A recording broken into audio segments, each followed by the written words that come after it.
शुक्रवार 14 एप्रिल रोजी मराठ्यांनी वज्रगडाचा ताबा मोगलांना दिला आणि ते अत्यंत जड अंतःकरणाने राजगडी परतले. वज्रगड पडल्यामुळे आता पुरंदरवर मोठा दबाव येणार होता आणि पुरंदरचा धोका वाढला होता. मुरारबाजी आणि त्यांचे साथी पुरंदरवरून वज्रगडाकडे पाहत होते. वज्रगड खाली होताना अत्यंत दुःखाने ते त्याच्याकडे निहाळत होते. यावेळी शिवाजी महाराज राजगडावर होते. त्यांचे पुरंदरच्या युद्धाकडे संपूर्ण लक्ष होते. वज्रगड मोगलांच्या ताब्यात गेल्यामुळे महाराजांना अत्यंत पीडा झाली. त्यांनी आता पुरंदर धोक्यात आला आहे हे सुद्धा ओळखले. पुरंदराचा वेढा सैल व्हावा यासाठी जमेल तेवढा प्रयत्न ते करत होते. मराठे मोगलांच्या ठाण्यांवर अकस्मात हल्ले करत होते आणि पसार होत होते. रात्री बेरात्री छापे टाकून शत्रूला सळो की पळो करून सोडत होते. रस्ते आणि घाटवाटा रोखून बसत होते, ज्यामुळे मोगलांची रसद अडवली जाई. ते त्या रसदीला आगीही लावून देत असत. अशा प्रकारे हर तऱ्हेने मोगलांच्या वाटेत अडसर निर्माण केला जात होता. नमस्कार, महर्षी टेरियन टेल्स या माझ्या YouTube चॅनलवर आपल्या सगळ्यांचे सहर्ष स्वागत. पुरंदरच्या भोवती चोहू बाजूने मोगल विळखा घालून बसले असले तरीही मराठ्यांची एक तुकडी महाराजांकडून दाळूगोळा आणि काही रसद घेऊन दक्षिणेकडील केदार दरवाजाकडून पुरंदरवर पोहोचलीच. या बाजूला दाऊद खानासह अनेक नामवंत सरदार ठाण मांडून बसले होते, परंतु या सगळ्यांच्या नजरा चुकवून आणि त्यांच्या माऱ्याच्या टप्प्यात न सापडता ही हिम्मतबाज तुकडी गडावर सुखरूप पोहोचली. या मदतीमुळे गडावरील मराठ्यांचा उत्साह वाढला आणि त्यांची भांडायची ताकदही वाढली. दिलेर खानाला ही बातमी कळाल्यावर नेहमीप्रमाणे त्याने दाऊद खानाला दोष दिला आणि दाऊद खानाचे आणि त्याचे भयंकर असे भांडण झाले. यावेळी मिर्झा राजांनी मध्ये पडून दाऊद खानाला स्वतःकडे ठेवून घेतले आणि केदार दरवाजाकडील मोर्चाचे काम आता आदिल खान आणि शुभकर्ण बुंदेला यांच्याकडे सोपवण्यात आले. चिडलेल्या दाऊद खानाला मिर्झा राजांनी स्वतंत्र अशी मोहीम देण्याचे ठरवले आणि त्याला महाराजांच्या मुलखात पाठवले. पुरंदरचे युद्ध चालू असतानाच मिर्झा राजांच्या आज्ञेनुसार मोगली तुकड्या स्वराज्यात धुमाकूळ घालत होत्या. गावेच्या गावे लुटली जात होती आणि आगीच्या हवाली केली जात होती. या मोगली धुमाकूळाला अगदी ऊत आला होता. त्यांनी स्वराज्यातील बरीचशी खेडी जाळून उद्ध्वस्त करून टाकली होती. या भागातील प्रजेला डोंगरदऱ्यांच्या आश्रयाने राहावे लागत होते. दाऊद खानाच्या नेतृत्वाखाली दिनांक 29 एप्रिल रोजी मोगल वाटेतील गावे आणि मुलूक बेचिराग करत राजगडाच्या पायथ्याशी पोचले. महाराजांचा मुक्काम यावेळी बहुधा राजगडावरच असावा. दाऊद खानाचे सैन्य राजगडाच्या पायथ्याशी पोहोचले खरे, पण तेथे महाराजांच्या समोर त्यांची मात्रा चालली नाही.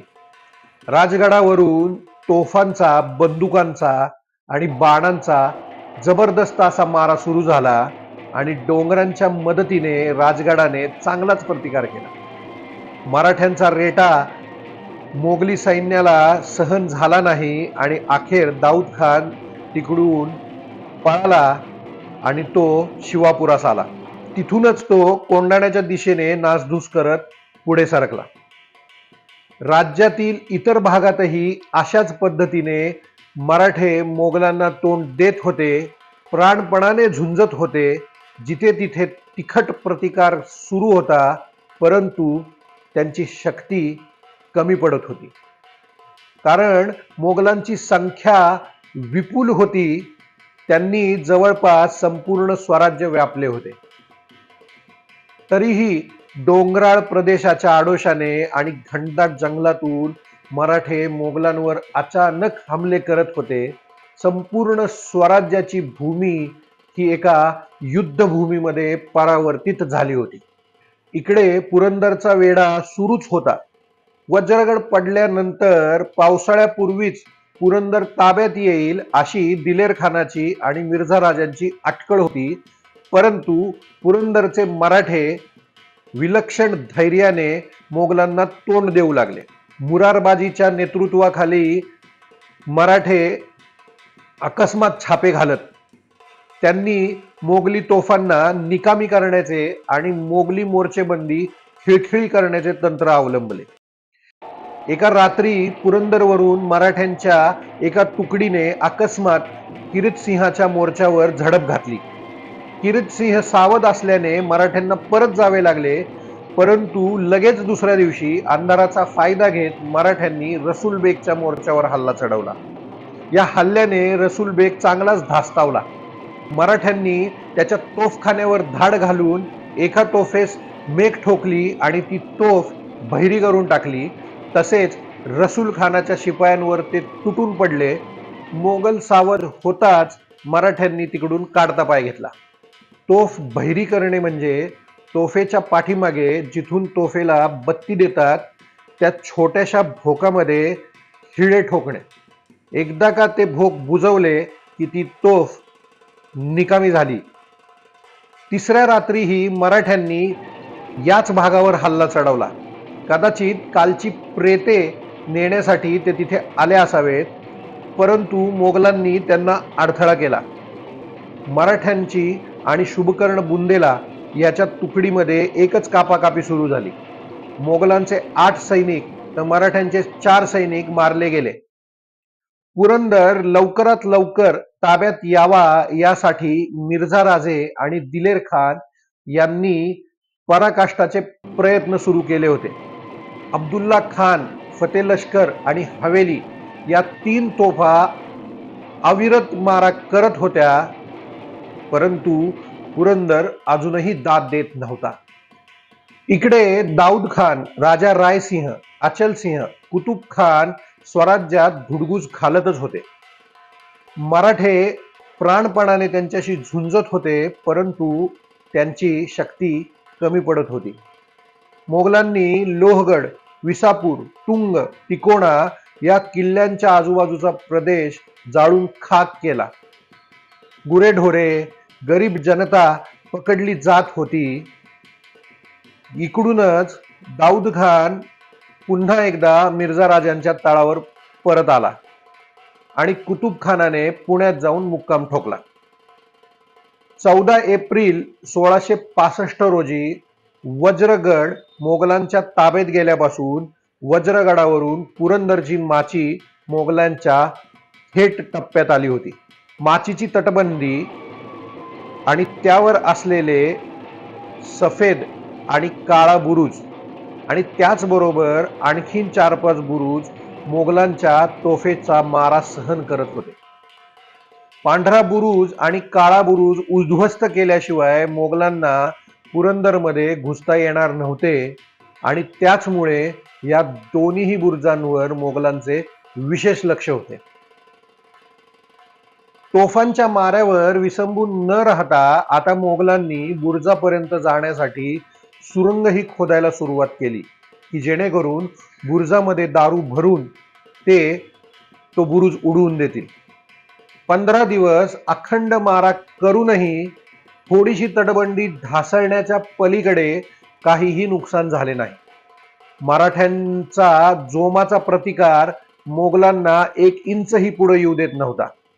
दिलेर खान आणि त्याच्या तोफा आपापल्या तोंडांनी अविश्रांत आग ओकीत होते, परंतु त्याचा काहीही फायदा होत नव्हता.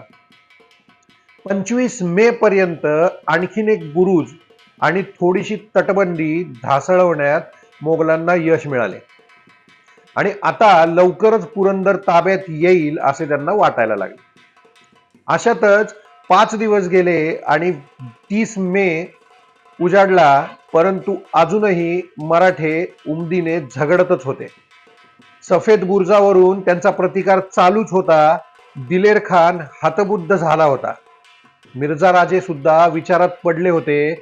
हे दोनही बुरुज नष्ट झाल्याशिवाय पुढे जाणे अशक्य होते.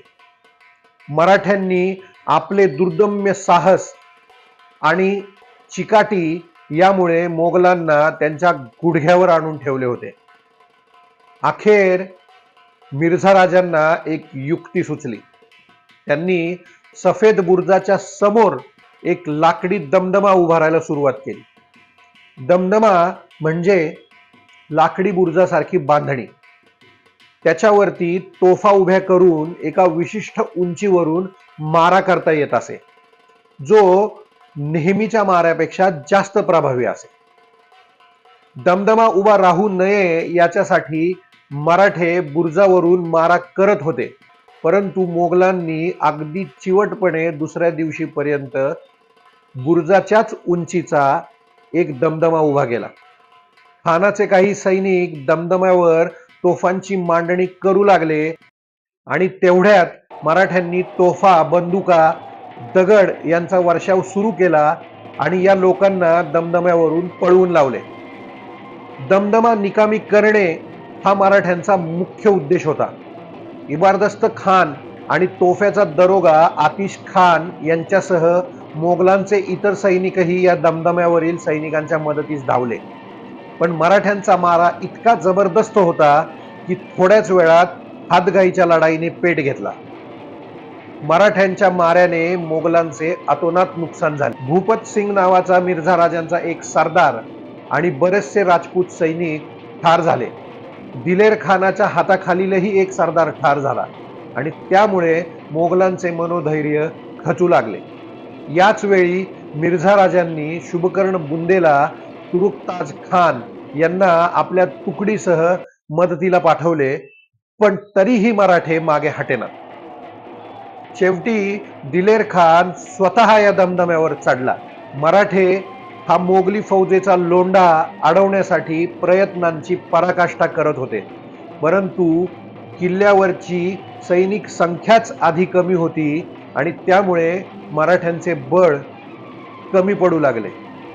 या झटापटीत सफेद बुर्जाला बरेचसे नुकसान झाले आणि मोगल सफेद बुर्जाच्या जवळ सरकले. त्यांनी बुर्जाच्या पायथ्याशी सुरुंग खोदायला सुरुवात केली, ज्यामध्ये दारू भरून ते त्याचा स्फोट घडवून देतील.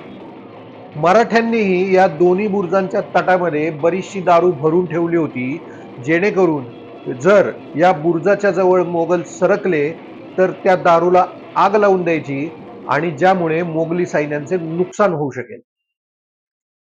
परंतु मोगल ज्यावेळी बुर्जाच्या पायामध्ये खड्डा खणत होते, त्याच वेळी अचानक तटातील दारूने पेट घेतला. प्रचंड असा स्फोट होऊन बुर्जावरील साधारण 80 मराठे पूर्णपणे भाजून निघाले. हा अपघात कशामुळे झाला याची निश्चित माहिती आपल्याकडे उपलब्ध नाही. आलमगीर नाम्यातील नोंदीप्रमाणे मराठ्यांनीच ही आग लावून दिली होती, परंतु असे जर असते तर मराठ्यांनी आपली माणसे आधीच तिकडून हलवली असती. त्यामुळे हा अपघातच असावा असे वाटते. दैवाने इथे मोगलांना साथ दिली, ज्यामुळे आता पांढरा बुरुज आणि त्याच्या जवळील आणखीन एक बुरुज मोगलांच्या ताब्यात गेले. मराठ्यांनी आता काळ्या बुरुजावरून मोर्चे बांधणी सुरू केली. अंधार झाल्यामुळे जयसिंहाने विजयाने उत्साहित झालेल्या मोगलांना पुढे सरकून दिले नाही आणि मग मोगलांनी सफेद बुरुजावर मोगली मोर्चे उभारायला सुरुवात केली. त्या दिवशीचे युद्ध तिथेच थांबले. आता सफेद बुरुजावरून मोगल पुरंदरच्या माचीला येऊन भिडले होते, तरी सुद्धा मराठ्यांचे मनोधैर्य यत्किंचितही कमी झाले नाही. आता मराठ्यांनी काळ्या बुरुजावरून प्रतिकार करायला सुरुवात केली. दुसऱ्या दिवशीही पुन्हा एकदा घनघोर युद्ध सुरू झाले. कालचा पराभव विसरून काहीच झाले नाही अशा थाटात मराठे पुन्हा एकदा झुंजू लागले. या परिस्थितीत मराठ्यांनी मोगलांना 4-5 दिवस सफेद बुर्जा जवळच रोखून ठेवले. परंतु या काळात मोगलांनी बुरुजावर तोफा चढवल्या आणि आता तोफांचा मारा बुरुजावरून सुरू झाला. या माऱ्याला सुद्धा मराठे दाद देईनात आणि शेवटी मोगलांनी काळ्या बुरुजाच्या समोरही एक दमदमा उभा राहायला सुरुवात केली. आता मात्र काळ्या बुरुजावरील मराठे सैनिक तोफेच्या माऱ्यात येऊ लागले. अखेर मराठ्यांनी काळा बुरुज आणि त्याच्याजवळील आणखीन एक बुरुज खाली करून ते बालेकिल्ल्यावर गेले. आज इथेच थांबूया. पुन्हा भेटूया पुढच्या भागामध्ये. नमस्कार. जय महाराष्ट्र. जय शिवराय.